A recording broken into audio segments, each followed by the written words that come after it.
Hi, it's Danny here, keeping in line with this week's theme about the feet and ankles. Thought I'd talk briefly about footwear.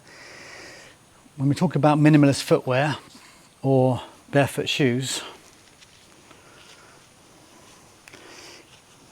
can you do that? and fold your shoe away.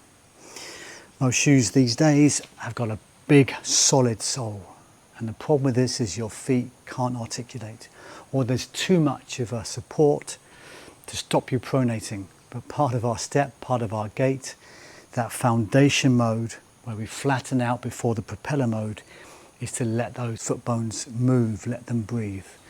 So take a look at your footwear, feel how flexible it is, and consider some of your day, some of your time either barefoot, or look up, perhaps online, because there's not many in the shops, but look up barefoot technology footwear or minimalist footwear.